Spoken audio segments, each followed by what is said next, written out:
welcome back to round 14. Tony, how are you, my friend? Howdy, howdy. How you doing today? I'm doing well. You know what? If you notice my hat, I'm doing very good. Great weekend of football. The New York Giants, and Tony, you're a New York Giants fan as well. That I am. Um, Since 1976.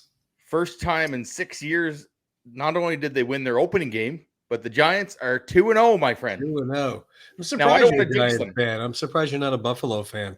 They're Well, closer. you know what? When I was younger, we used to get the Giants games on the TV Okay. On the Watertown station, and Pepper Johnson, Lawrence Taylor. Yeah, Come on, there who you does like go. LT, right? Phil There you go. Simms, okay, Joe Morris. So Nice. I grew up a Giants fan, and always has been, always will be. So Awesome. Good stuff. But yeah, 2-0. And now coming up, the football season's kicked off, as mhm. Tim just said. And Giants have the Cowboys coming Monday night. That'll be a real test to see. That would be nice if they beat them. And a lot of other stuff going on. I have a buddy of mine, speaking of Buffalo, I got a buddy of mine who's in Buffalo as we speak, going to the game tonight. And Yep, my other buddies, Dolphins, are 2-0. yep. So it's good. It's good. Football's back. Good time of year, too. I'm a Mets fan, so I get to watch the Mets and the Giants, and it's fun. Fun times. Yeah. Good No, stuff. that's great. And yeah, you mentioned the Cowboys. Big rivalry game next Monday night. Yeah. Brian, our friend, and Big D, hey, so he's down there working with the Cowboys. So maybe he can do something to tie up the shoelaces wrong or pack the equipment wrong. See what you can do for us, Brian. Help us out a little bit. Nah, that's Help us okay. out. Actually, I want to beat him straight up, so that's Yeah, fine. no, that's good. Yeah, it was the other thing I was having fun with. Popping around Instagram the other day and seeing somebody's watching Rocky, somebody's watching Rocky 3, somebody's watching Balboa. Always a little bit different takes on what they're watching and why they're watching that movie. And through the years, I mean, Rocky's looked different, right? Yeah, he has. I mean, it's obviously from the beginning, from the original to Balboa, there's been a physical difference in looks, but also too the way he was dressed for each of his fights. There was difference, which I was kind of. I wish there was a consistency almost. I mean, there kind of was for 2 and 3, a little bit. Well, I mean, I guess we should start at the beginning. So we'll start with his original shorts. Yeah. He had, excuse me, the white trunks with the red stripe, Mm-hmm. which we all know the story of why they're the white and the red ones. The red, and they were supposed to be red with white stripes. Mm-hmm. But and then of course the robe made no sense. It was red with yellow. It was just a mishmash. It was size quadruple XL. Yeah. Remember Paulie stopping him on the way to the ring, eh? How's the robe? Hey?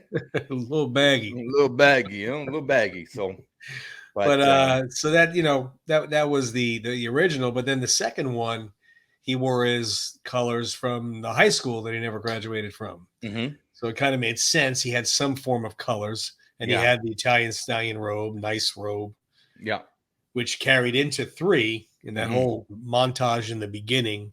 You see him wearing either yellow with the black stripes or black with the yellow stripes and the Italian stallion robe.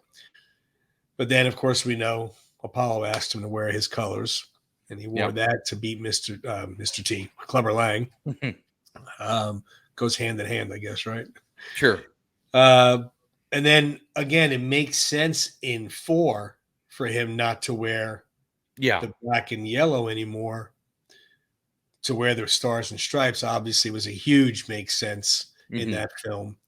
And I think if you ask the general fan, not the diehards, I think if you ask the general fan about Rocky, I think that the stars and stripes shorts are what they refer him to with. Oh yeah, I think so too, right? Rocky, American people that, like I said, I know somebody that has never seen Rocky movies. I know, right? Why am I still talking to them? No, but never seen a Rocky movie. And I said, you know who Rocky Balboa is, right? She said, yeah, he's iconic. I said, oh, he's iconic, and you've never seen a movie. But she said wears the red, white, and blue, Yeah. and fights for America. And I'm like, Yeah, I think well, there that's you what go. they really think of more so. Obviously, in 5, he didn't wear any shorts. Yep. The street fight, and then of course in Balboa, he does kind of go back to his roots of the black and the yellow again with the Yep. black shorts that he had on. The robe is a little different, Mm-hmm. black and yellow, no Italian stallion on the back, which I was kind of a little bummed out about. I was kind of hoping that they would have the Italian stallion on the back of the robe. But at least it had the colors. I mean, to be honest with you, that's my favorite of shorts. I like the black with the yellow stripes. Okay. It's Rocky 2. Where he won the title. I like the look of it. I like black. It's kind of like my favorite color. Not to quote him or anything, but it's true. Yeah. But I do like the Stars and Stripes one. But it's hard because you also think of Apollo when you see the Stars and Stripes. So it's a little difficult to really pin it on Rocky. But I get it. At least they all have a reason. They have a history behind them or a story behind them. Like when the announcer said he's wearing the colors from the high school he never graduated from. Yeah. Great plug, huh?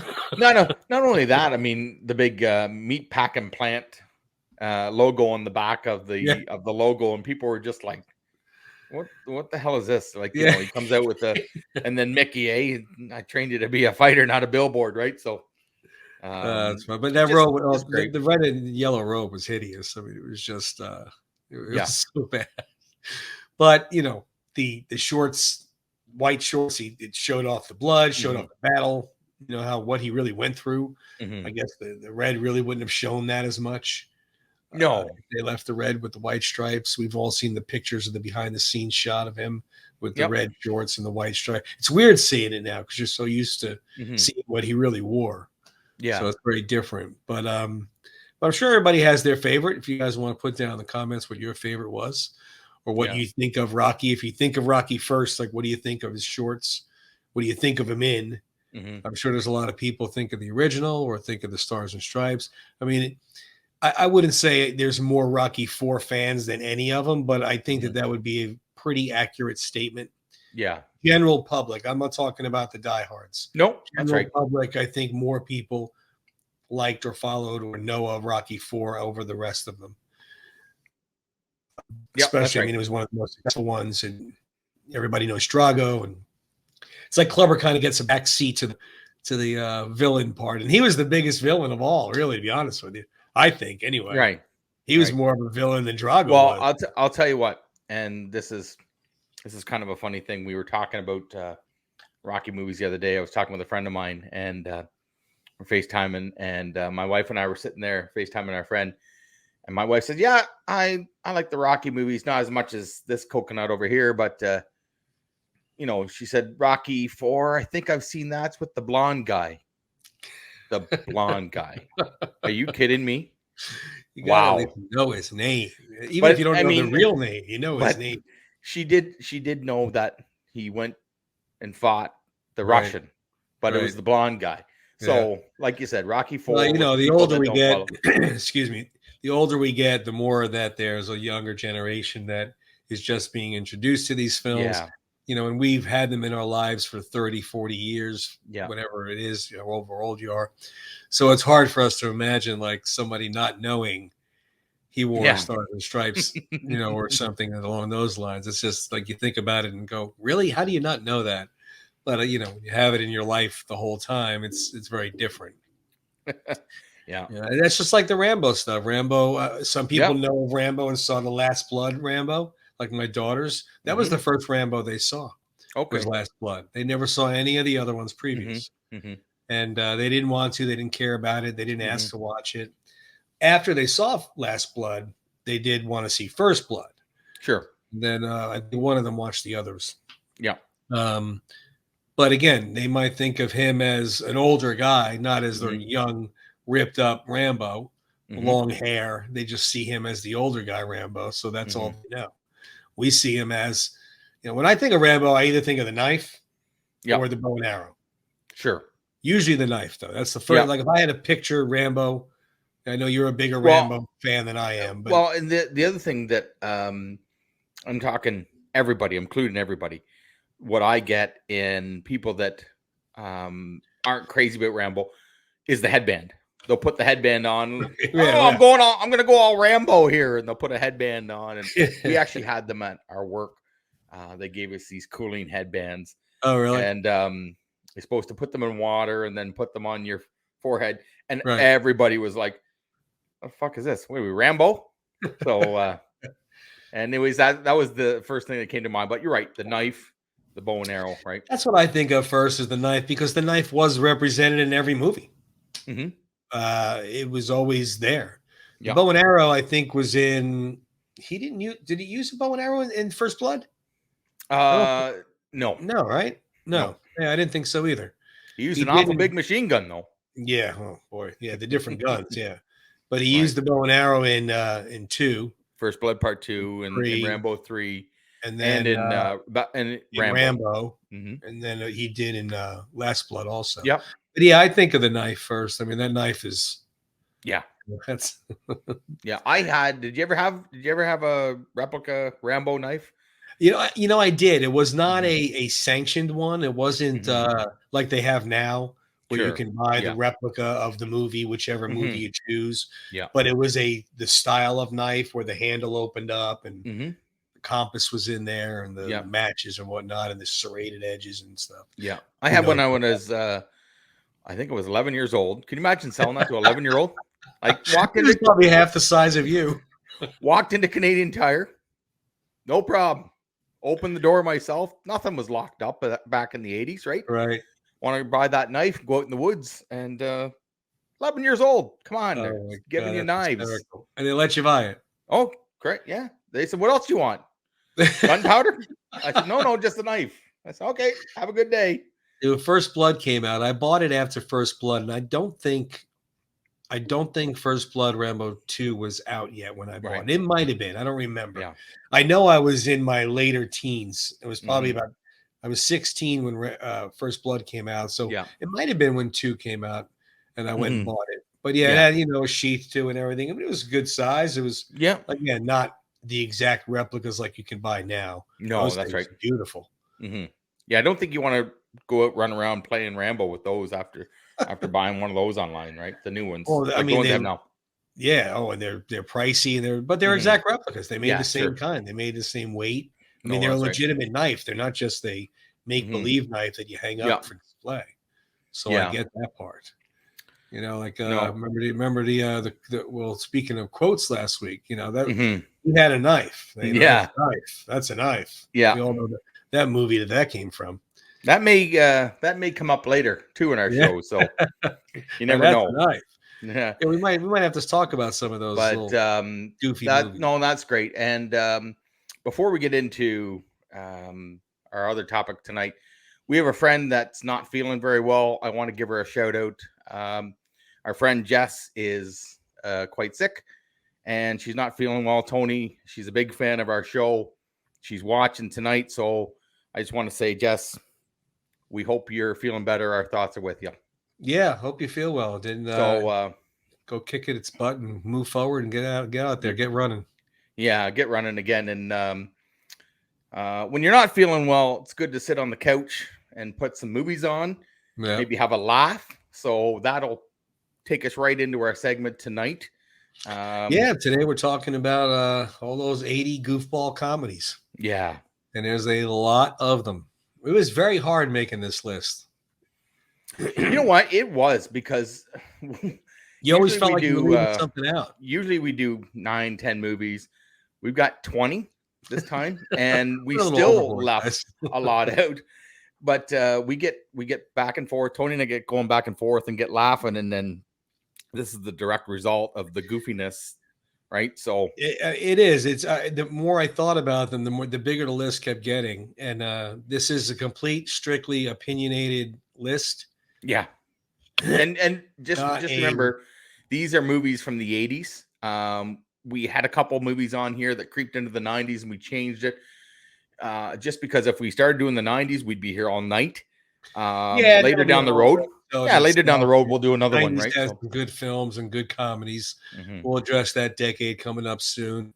Yeah. And then of course we'll creep into the 2000s. Oh yeah. And there's, what, they're still making some good comedies. And when I think of, in the new in the 2000s and stuff, and they get into the Hangovers and Step Brothers and stuff like that, and Right. Bridesmaids, and we'll get into those later. But like I said, if we had added everything, Christ, we'd be here for hours. So yeah. So we just added, we Tim chose 10, I chose 10, and yeah, I'm gonna run with it. We'll start off with and the years on them. So Weird Science, they're all between the 80s, 80 to 89, just like the other ones. And this one here, this unbelievable. You know what's so funny about this movie is like there was other films Yep. that I saw again later when I got older that I was like, really? I thought that was funny. Like that kind of sucked. I knew it wasn't as funny as I remember it. But that one I just recently saw and it still made me laugh. It was still, well, that's it. And I think goofy. it's funny that some of the younger generations that haven't seen it, they could watch this, and I think it'll hold up, right? So yeah, I mean, of course, it's going to be a little different with the desktop computer, and some of the, of course, the clothing that they wear is very different. But I mean, they'll recognize Robert Downey Jr. and Anthony Michael Hall, and a couple of the other people on there. It's still funny. It's goofy. It's it's just a fun movie. Yeah, absolutely. Next movie was a little more iconic to the '80s, and this one here is 16 Candles. Yeah. This one here, I think when you mention 80s movies in general, this is definitely one of the movies that is always on the list. John Hughes, of course, had the Brat Pack created back then. Molly Ringwald and, Rob Lowe and those guys. So they made a fortune over those kind of movies. That movie, again, we just watched that. We watched that fairly recently. We were flicking by, we left it on. My older daughter thought it was really funny. She never saw it before. And it's a fun. I mean, think of the premise though too. Like your parents forget your birthday. Oh my goodness! You know what? And at 16, no less. That's devastating. And I don't want to say that it's bigger for a 16-year-old girl, but you have 2 daughters. I have a daughter. 16 is a pretty big birthday for a young lady. Yeah. Right? Yeah, my younger one's 16th is coming up the end of October. Don't forget it, Tony. I'll forget it. Rake you over the coals, she will. No, it'll be good. But that, you got to check that out. It has everything you want. It has the goofball kid, it's got the dorky kid. It has the good-looking guy that she likes, and just a lot of the high school drama things that you think the end of the world are happening when you're in high school. It's just still funny. It still applies. Again, it might be a little different because of the times, but in general, you could relate in some way to those characters. Yeah. So next up after that was Bill Murray and Stripes. Yeah. And this one, obviously, I love it. As soon as you put it up, right? This one cracks me up. It has so many good lines in it, so many good premises in it. Yeah. I mean, think about it. Think about the premise of it alone. This, you see Bill Murray. Yeah. So you don't think of him in military movies. No. Which is how it goes when he goes, let's sign up for the military. It's he's a cab driver, right? Just a friggin' bum that sleeps all day, gets up, watches, drives his cab, comes home, watches movies till dawn, and then crawls he's in like bed. A man child. Yeah. And then him and his buddy are sitting there and they see the commercial for the U.S. Army. This doesn't look bad, and he's just like, "What? You're not the Army type." Like, and the best was when he bets him. He said, "I bet you $3 you can't do 5 push-ups," and he can barely do 5 push-ups. Yep. And that was with Harold Ramis, the great Harold Ramis, the late great Harold Ramis.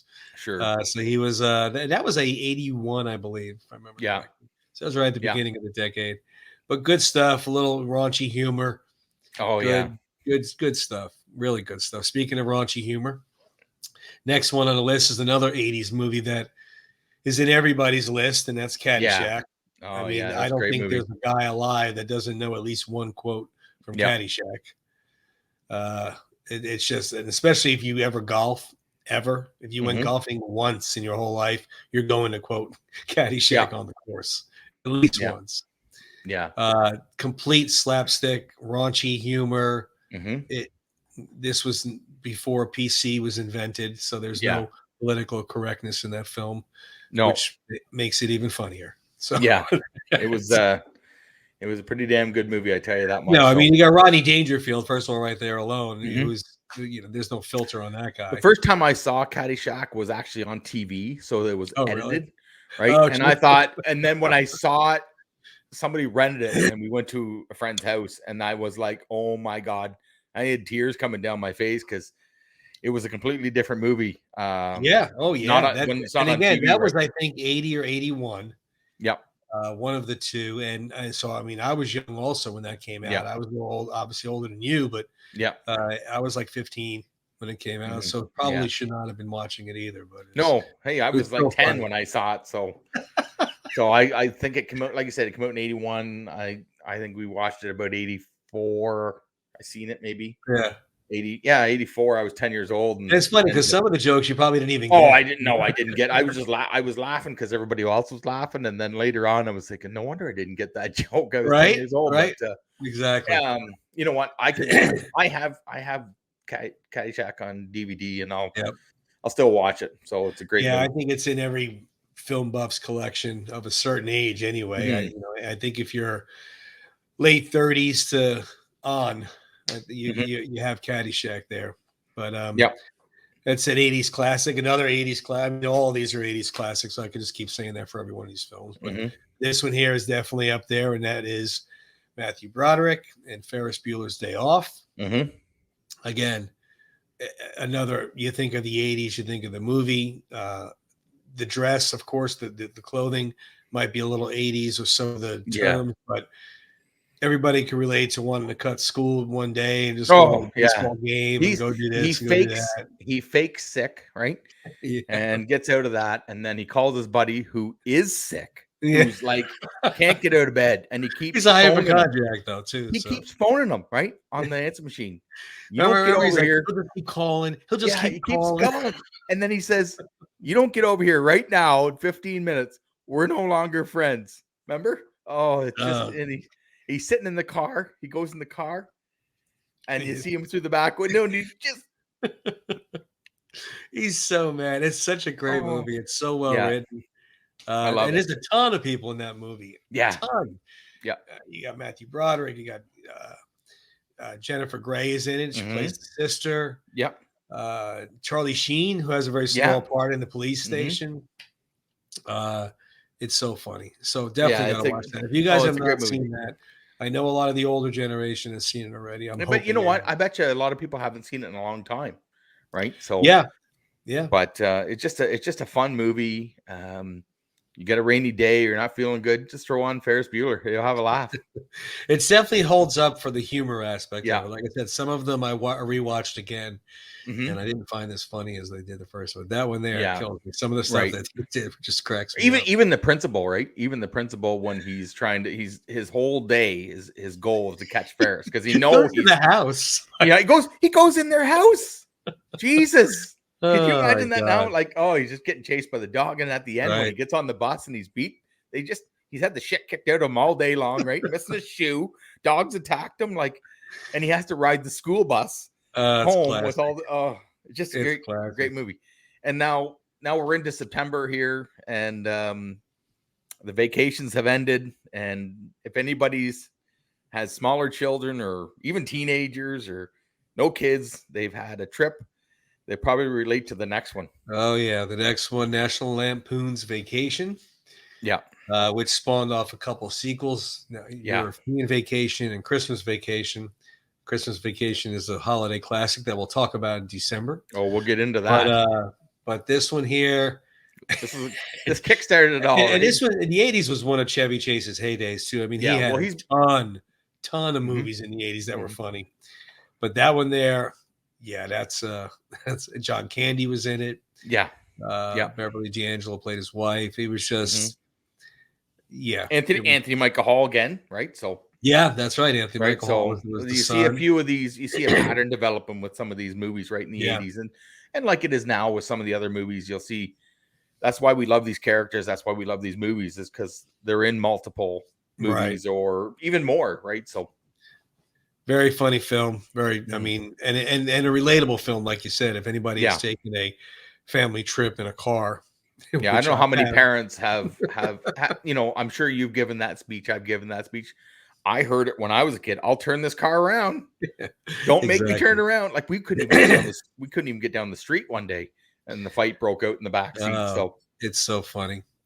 Yeah. Next up is a little lesser known 80s comedy, but one of my favorites is Cannonball Run, with a ton of movie stars. You know, Burt Reynolds, Roger Moore, Sammy Davis Jr., Dean Martin, Farrah Fawcett, Dom DeLuise. Yeah, Dom DeLuise, right? It's a goofball movie. I know we kind of talked about it briefly on the Burt Reynolds episode.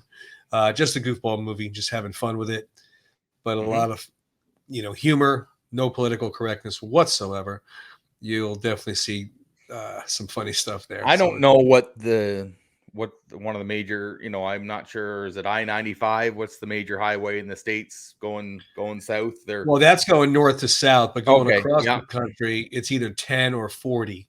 Okay. So we have a street. We have a strip called the 401, which is one of the biggest major highways in definitely in Ontario, right?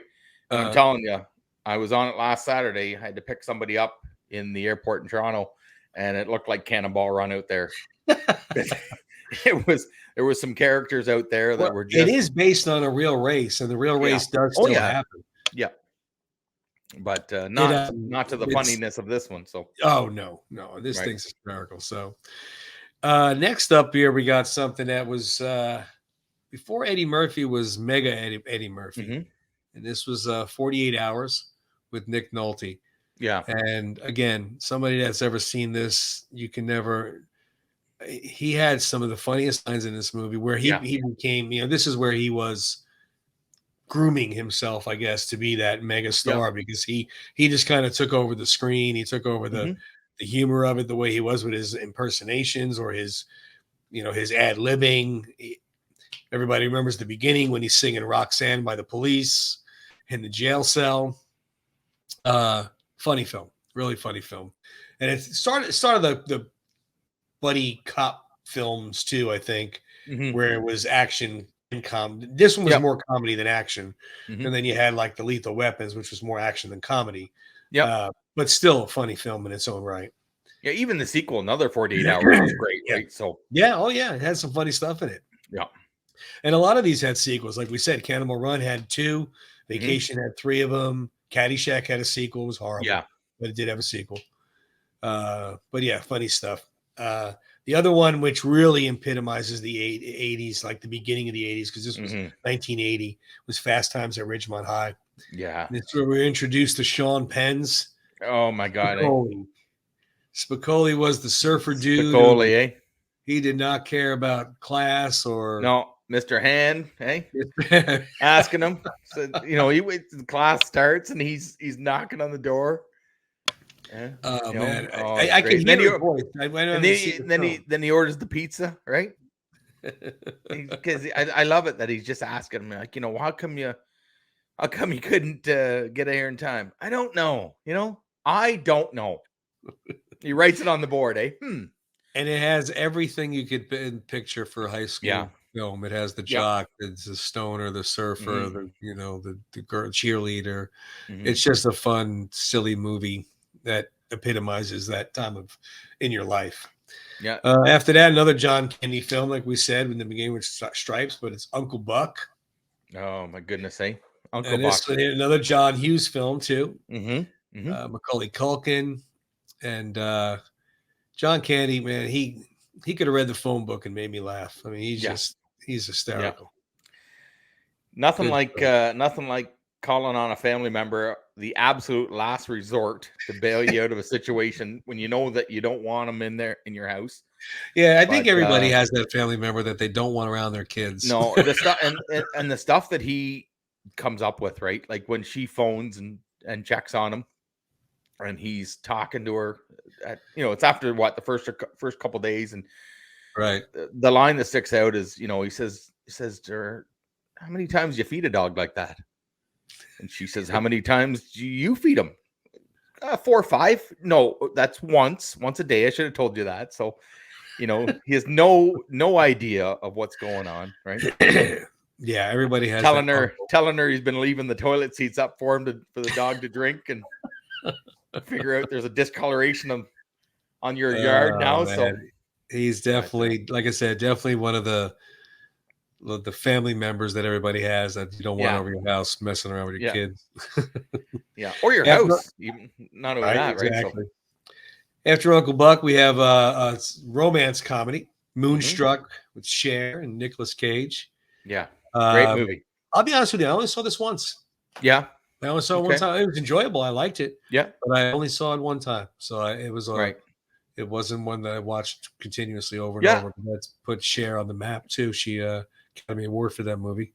Nicolas Cage was young back then, but still did a good part, good role. Had some funny stuff, some romance in it. It was a little good overall film. Yep. Next up, we have the Dirty Rotten Scoundrels. This one here, you got Steve Martin, Michael Caine. Yeah.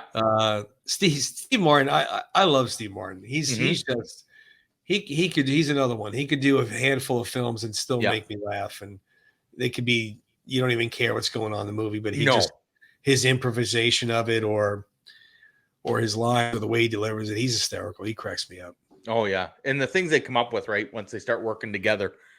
Not only when they start working together because they're con artists in this movie, but then when they're fighting over the woman at the end, the things that they do. Again, when Steve Martin's in the wheelchair and he's pretending that his legs don't work and he's a veteran from the war, and Michael Caine, Michael Caine hits him on the legs and he says, anything? He goes, he hits him again.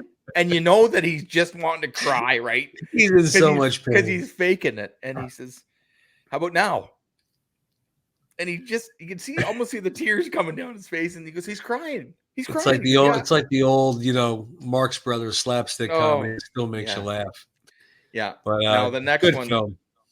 The next one is my favorites. It is another 80s film that is on 99% of people's list. Yeah. That's The Breakfast Club.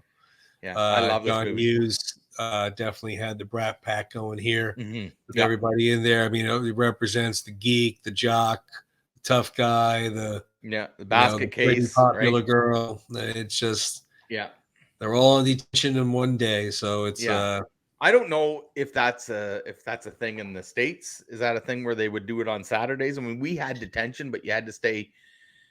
I think it was either during lunch hour in high school. I don't remember being any detention after school. They did have detention on Saturdays occasionally when I went to school anyway. I don't remember it being detention was mostly an after school thing. So when school was over after 7th period, you had to go to detention if you got it. But it was on Saturday a couple times. I don't remember why. I was a good boy, so I don't remember all that. Oh, yeah. Goody shoes, Tony, right? But they did have it, yeah. But I mean, it wasn't common. Anyway, up in the area where I grew up. You never wrote lines in school, Tony? You never had to do the lines, eh? Ever had what? You never wrote lines on the chalkboard? Oh, no lines. No, you never. No, actually, I never did. They used to make you clap out the erasers. Oh, yeah. Yeah. But yeah, that film there, 80s classic, definitely an 80s classic. Great movie, some great lines in that movie too, right? So, I think of the scene where they remove him from the room, put him in like a storage room, and he crawls through the ceiling, and he falls through the ceiling, right? And makes this big awful noise, and the teacher comes back in and he goes, "What was that ruckus? What ruckus? I heard a ruckus." So, they're just. I mean, you're spending all day in the library, right? Sure as shit that if my friends and I were there, we wouldn't be writing that essay. We would have got into probably more trouble. I know, really. Spending 8 hours, but now another great movie. So next up, we got another Chevy Chase film, Spies Like Us with Mr. Dan Aykroyd. Another great movie with these two, right? So again, they could do anything and make you laugh. Two guys that get caught cheating on an exam for the U.S. government, right? So they find that these guys are working well together, and they use them as decoys for actual spies. But they figure these guys are expendable, and we'll just send these off and treat them like they're spies, and the antics they get into, right? So I think the scene in this one is Chevy Chase and where they're pretending to be doctors in Afghanistan. And he says he wants him to do the appendix surgery, and he puts the knife up here in the chest, and the guy says, "Doctor, isn't that a bit high for an appendix?" He goes, "You want to do the operation? You want to do it?" Oh, I love it. I love it. Right. So funny. Great movie. Next up was towards the middle of the decade, but still the one that really shot Eddie Murphy to stardom was Beverly Hills Cop. Oh yeah, talk about monster hit. Right? He shot like a rocket. I mean, this was this was Tom Cruise in Top Gun. This was Harrison Ford in Raiders of the Lost Ark. This was the movie that made him Eddie Murphy. Yep. And again, he ad-libbed a lot of it. He had a ton of lines that he just threw in there and made you laugh about. Yeah. So he's hysterical. I mean, if you go back and watch some of his stand-up concerts from the 80s, I don't even know if they would be. I don't know. Yeah, a lot of people would have a problem with them today. But deal with it, people. Watch it and don't be so thin-skinned. It's funny. The 80s. Right. I don't care what it is. Just laugh. It's funny. It's words. No, a great movie. So Judge Reinhold in this one again, too. So, like I said, a couple of these movies on the list, you're going to see repeat actors, right? Just and actresses. Yeah, Judge Reinhold was in Fast Times, remember? Yeah, exactly. Yeah, exactly.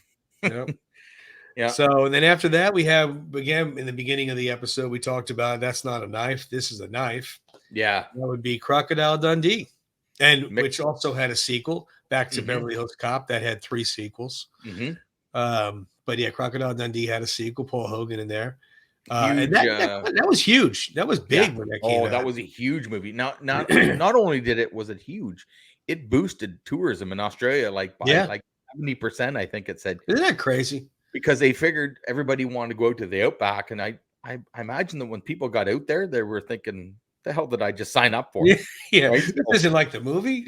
But no, Foster's beer. Remember, it got a huge push for it because of the movie, and of course, any movie that comes out and has certain appeal to it, people run out to buy products or shoes or go visit somewhere because of it. I mean, it's just a great movie though. When he lands in New York, right, and he shows up on day one, they get to a stoplight and he introduces himself to someone standing there, and he's Mick Dundee in town for a couple of days. Probably see you around. And the guy's like looking at him like, millions of people, and this guy's shaking my hand. So 8 million people in New York City. You're not going to see this guy again. No, it's pretty funny movie, and that was a good one on the list. Speaking of New York, the next 2 are placed in New York, but the first one is another Eddie Murphy movie, and it's Harlem Nights. This one with the late great Richard Pryor. Richard Pryor. Red Fox was in this. So good, right? This movie. I used to listen to Richard Pryor's albums long before I was allowed to hear those types of things. And he was one funny guy. And Eddie Murphy idolized him. So great film. Arsenio Hall in this movie too, right? So, yep. Arsenio Hall's in there. So funny. It's such a funny movie. Yeah, that's another one that maybe people haven't seen in a while, and they should really check it out because it's pretty damn funny. And next up, like I said, takes place in New York City as well. Dan Aykroyd and Eddie Murphy. I think Eddie Murphy might have most on this list. I mean, he's people are going to start thinking we're doing an Eddie Murphy list here. He's got 4 of them on here, I think, right? That's But this here, I'm sure most of you have seen it already.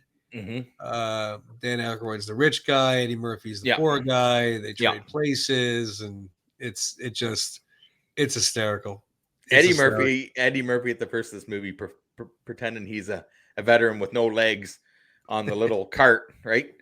And the cops stop him because he's been harassing people in the park, and they take his sunglasses off. He pretends he's blind. He pretends he has no legs, right? And they said, "You were in the war?" "Yeah, Vietnam." He said, "I haven't seen anything since I stepped on that landmine," right? So then they pick him up, and his legs are there, and he can see. And he's holding him up. Yeah, he's holding them up behind him with a blanket, right? So, just a great movie. Like I said, just thinking about these movies, I start laughing, right? So, last on the list is another Richard Pryor film, and that Brewster's Millions. And this is a funny movie. John Candy again. Also, sorry, I forgot about that. This is a fun movie. Premise is cool. You have $30 million to spend in 30 days. And if you do, you get, I forget what it was. I think it was 100 million or whatever if Yeah. you spend the third. But you couldn't have any assets, remember? Yeah. You can't No, have anything to show for it. Could you imagine going around now and I mean it would be the money would be different, right? Sure, but I mean 30 not million. telling anybody and just blowing it. Yeah, Like, you weren't allowed to tell nothing. anybody, so everybody thinks he's crazy what he's doing. Mhm. You weren't allowed to have any assets. You weren't allowed to profit from the Yep. 30 million. And of course, Richard Pryor and John Candy. Mhm. How could you not laugh at those two? But I tell you what would be accurate about this. You would have quite the following. If people found out you were flipping the tab on every bill, every dinner, every bar, cars and limos and hotel rooms, your Instagram account would be blowing up. I tell you that much. Yeah, they should remake it for today's generation. That'd be funny. It would be funny. No, that'd be good. Maybe make I don't know, Kevin Hart, the Richard Pryor character. But yeah, that's the list we came up with, and we know that there is like I said, there were so many movies that we kept saying, we're like, we can't make this list too big. We can't just keep going with it. No. Like 30, 40, 50 movies. We had a couple movies on there and they were starting to creep into the 90s. And then it just kept going. Our conversation back and forth, the text messages. And then also, too, there were some of them that you didn't realize was a 90s. No, that's it, right? Yeah. So and 1990, you're thinking it's an 80s movie, but it came out in 90. But yeah, we'll touch base on those 90 movies. Yeah, for sure. A whole episode on that one. But that was fun. Yeah, that was fun. You want to do trivia? You want to do movie quotes? What do you want to do? Well, let me see here. I thought we had a stab at it last week. We'll try that again with our movie quotes. Yeah, the movie quotes. It's just like the trivia, guys. We're probably really bad at it, so just have fun. But hey, it's just have fun, and if you're screaming at your TV at us, if you're watching it in the comment going, Tony, how do you not know that? Yeah, it's right. I'll blame it on my age. Okay. Yeah. I don't know. I forget things now. Well, I'm going to start now since I got my notes here on my chicken scratches. Nervous start. All right. So I'm going to start with. When you are. I'm going to start with the movie Vacation. All right. Okay. So this is towards the end of the movie. Okay. John Candy plays Lasky, the bumbling security guard at Wally World. Right when they find out that Wally World's closed. And he puts the big hand up. Sorry, folks. That's supposed to give me all this backstory. That's giving me a lot of information. Well, I know, but it's just read the line. This is the first one, so I'm trying to be nice to you. Okay, ready? Go ahead. That's not a real gun. Yes, it is. No, that's not what he says. Well, it's you're close. He does say yes it is, but there's more to the line. Right, and then he says yes it is. Yeah, that's and then John Candy's character goes no. Clark, no, but he says Clark has more to the line. You're missing the line. Oh, okay. See, I don't know the other line. So I'll give you his line. I know that he goes, yeah, that could take an eye out. Yeah, he says Clark says, "Are you kidding me? This is a Magnum PI." That's why I put that in there because That's you're right. a big Magnum PI. I forgot he said that. Lasky says, "That's a BB gun." And then Clark says, "Don't tempt me. I could put an eye out with this thing." I could put an eye out with this. Yeah. I remember that part. Lasky says, "That thing wouldn't even break skin." Yes, it would. Yes, it would. Yes, it would. And then he shot him. Remember, he shot him in the butt? Yeah, he shot him in the butt. But that's, I put the Magnum PI in there just for you. And you blew it, kid. You blew it. Good. Okay, so my first one is from Breakfast Club. Okay. Oh, I love it. And I'll tell you who says it, but that's it. Okay. I'm giving you a whole setup there. All right. I gave you a whole setup. I know. Well, you know what's so funny is I thought you were going to do the beginning where we first saw the John Candy character. Oh yeah. You're like, sorry, folks, park's closed. I gave you that one. So, and then wah wah. So exactly. Anyways, I told we're gonna have to get some. We're gonna have to get that sound effect there for when we screw it up because you'll probably hear this a lot when it happens. So I'll find that. Yeah, I'll go. Amazon will have it. Okay. Okay. So this one here, Bender is speaking. Okay. Yep. Okay. All right. So you're gonna give me the line. I'm gonna give you half of what I'm gonna give you half of what they say, and you got to finish what they're saying. All right. This will be good. Okay, this is all just Bender. Yeah. I see me, and I see me, and I don't. I see me, and I don't. I see me. You have to give me one more word. I see me, and I don't like. Don't like what I see? Mm-hmm. I really don't. I really don't. Yeah. That's the line? That's the line That's that the is? line. That's the line. Okay. See, I only saw Brewster's. I only saw Breakfast Club a couple times. Oh yeah. I thought you might give me something like Oh, I have 2 others from Breakfast Club. So. Oh, okay. All right. Well, we'll try that. But all I we'll did was one quote from one person. I didn't do a back and all right. forth. We didn't do a back and forth. Okay. All right. I see me, and I don't like what I see. All right. Yeah, I really don't. That's what he says. Yeah. All right. I got one from Coming to America. Okay, so we'll do a little back and forth here. I like the back and forth. It's fun. So I said, Coming to America. That could have been. I'm gonna be Eddie Murphy. All right. So, good morning, Mr. McDowell. Good morning. I was wondering if you caught the professional football game on television last night, where the Giants of New York played the Packers of Green Bay, and they kicked an oblong pigskin shape through a big H. It was the most ribbing victory. What am I supposed to say? You did the whole line. No, what's the next line? That's your cue. What's Mr. McDowell's line? It's a classic line. I say it to people all the time at work. What's his line? Say it to people all the time at work. Yeah. So I just gave you the speech. Yeah, I remember the scene. I could see him. He's holding the mom. Yeah, I don't remember what McDowell says to him though. He says, "Son, you want to keep working here. Stay off the drugs." You have the drugs. That's right. That's right. That's twice I've set you up for a home run. You did. You lopped it in, and I'm swinging for the fences and missing. You know what? I'm sorry to anybody else out there, but you must be a Mets fan. You really let me down, kid. You really let me down. All right. So another Breakfast Club one. Okay. Yeah. This one is Vernon. Okay. Oh, yeah. You remember Vernon's character? Yeah. Okay. He says, "Don't mess with the bull." And the rest of that line is, "Don't mess with the bull. You get the horns." You get the horns. Remember, he's all serious about it. Don't mess with the bull. Yeah. Man. You'll get the horns. Yeah. So that was a good one. So that was an easy one for you. Yeah, that was a good one. Okay. Well, that's all the quotes I have. So you have one more? I actually have 3 more quotes for you. Oh, do you? Okay. Yeah, I got 5 quotes today. Oh, really? Okay. I got more trivia than I got quotes. So I'll let you do another quote. Okay. So this one's from Uncle Buck. Or I guess I'll do a quote. Yeah. Okay. Okay. He says, "Take this quarter, go downtown, and have a rat gnaw that thing off your face." How insane is that? I love when he sits down prior to that, though. He goes, "Good morning. I'm Uncle Rusty's wart. I'm Buck Melanoma. I'm Buck Rusty's uncle." Remember, he can't keep his eyes off her wart. So that was a good one. The other one was from Uncle Buck too. He says, Art Linkletter was right. Linkletter was right. Art Linkletter was right. Art Linkletter was right. Oh, geez, that one I may have trouble with. Kids ask too many questions. No, he says, Art Linkletter was right. Kids say the goddamnest things. Oh, kids say the goddamnest thing. Yeah, okay. Yeah, no, good movie though. Good movie. Yeah, that's all. That's all the quotes I have. That's it. I have 5 trivia. 5 trivia. All right. Well, let me see here.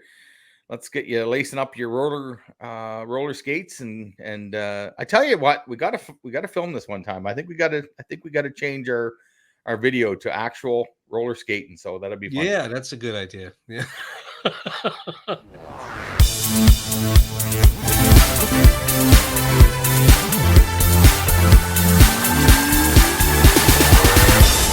All right. See that? There you go. Boogie Bab. All right. What do you got? Ready for trivia? You want to start trivia or should I start? No, I'll start it. Okay. So you answered my one question when we're talking about. I had a true or false question about Moonstruck, but you answered it. Cher did win an Academy Award, best actress. So I probably should have asked you again because maybe by then you might have forgotten. But I might have seen. Anyways, you never know. Anyways, how about Vacation? We'll do a vacation movie. Okay. What type of car does Clark Griswold bring home? The family roadster. The family roadster. The family truckster. There you go. There you go. The family truckster. Yeah, right? the family truckster is all green with wood panels on it. Remember the That's one right. they ordered, and then he wants to get his car back, and he looks Yep. over, and it's a friggin' pancake. So, yeah, the family truckster. Family truckster. I'd say truckster, roadster. It was a shit show. I have three. I have 3 from Uncle Buck and 2 from Breakfast Club. Okay. All right. So Uncle Buck, multiple choice. Sure. What city did the movie take place in? New York, Chicago, or Boston. You already Chicago. got Chicago. Yeah. Sorry, I forgot. See, no. I didn't even listen to the question. I was so excited because I knew the answer. So that's the way I would have been. I know I'm going to get this one right. Yeah. Yeah. Slam dunk. So, okay.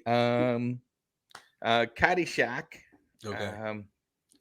Caddyshack. So Ty Webb is in the locker room, and the judge asks him. He says, "So, if you don't keep score, how do you measure other golfers?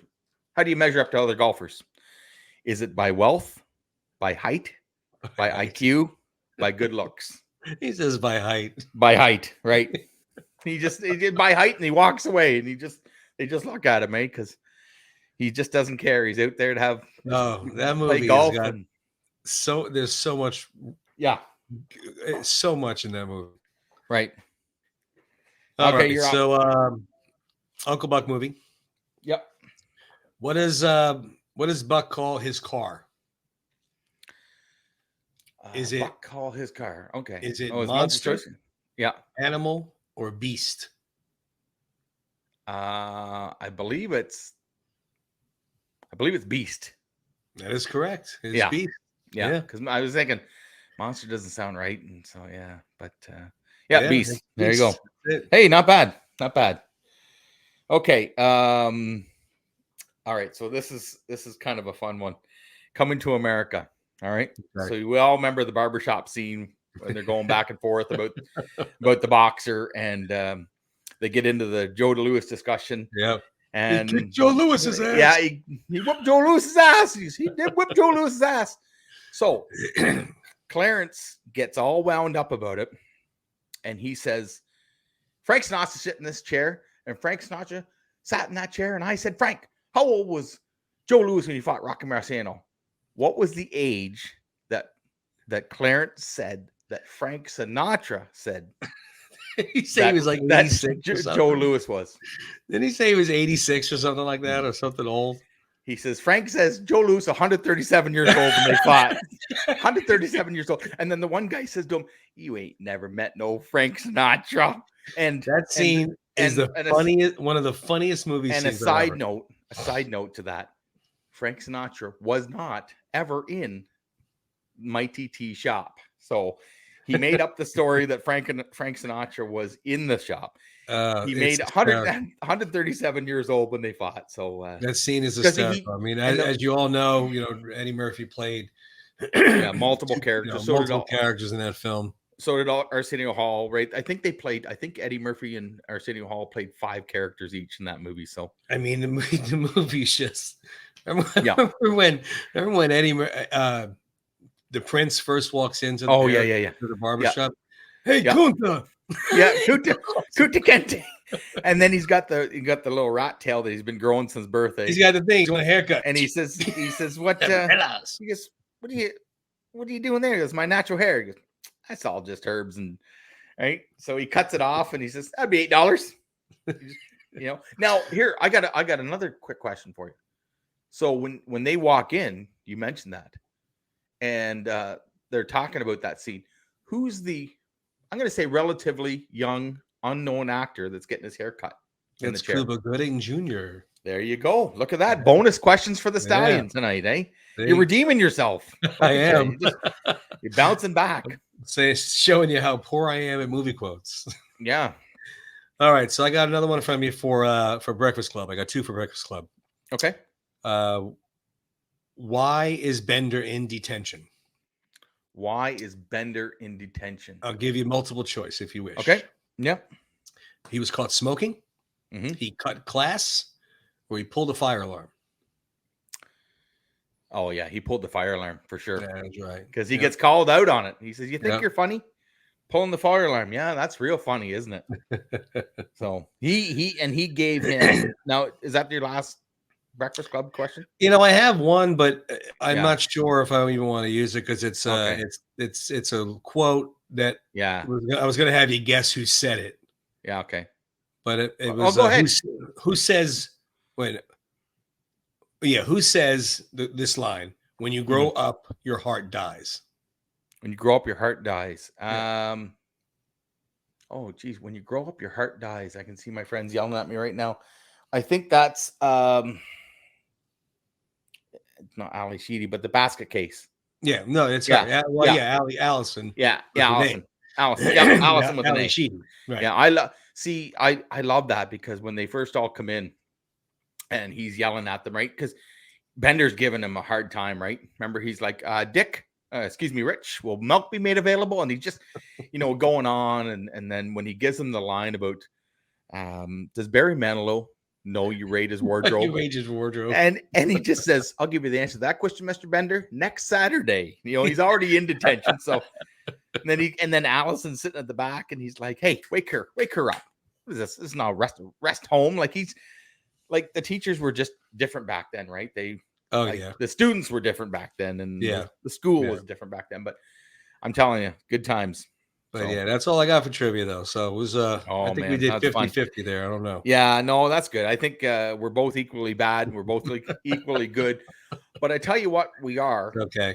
We're in agreement that was one hell of a list tonight. I liked it. I liked it a lot because I could go back and pick any one movie off those lists, and I hope anybody watching that hasn't seen any of these movies or they haven't seen them in a while would agree. Right. You know what? This is all about having fun, and that was a fun list. Yeah, like we said, we'll do some 90s lists. We'll do some 70s, some 2000s, 2010s. Yeah. We'll start getting into some other things as well, but we hope you enjoyed it. How are you for horror? How are you for horror movies? Yeah, we got October all lined up. Remember I sent that to you. We're all ready to go in October. There's 4 Wednesdays and they're all before Halloween. I'm going to tell you, we have some big stuff coming for October. Yeah, there's a couple movies I know we're going to talk about. One I saw, and we'll get into this next month. We started watching when I was 10 years old, and we were all, like I said, back. I grew up on Wolf Island. I grew up in, it was an event on a Friday night with movies, and we were all gathered around. We watched a movie, and then the second movie come on, and my friend's mom, we'll get into it next month, but she stopped the movie and said, I don't think Timmy should watch this. That's enough of that. I'm going to tell you, some of these movies, it still bugs me. I like the thrillers, and some of them are a little too real. So we have a good October lineup. So we'll be promoting next soon. It's almost the end of September. So all right. Well, go back on YouTube and catch some of our earlier episodes. Of course, we're on the Last of the Action Heroes podcast network. On audio, you can find us on different platforms. Yeah, we have a bunch of different platforms out there. So check us out, and follow us if you don't already. Yeah, and good episode, man. This was good. Great episode. Always a good time, Stallion. Always a good time. I appreciate it, man. We'll see everybody next week. Have a good one. See you down the road, guys.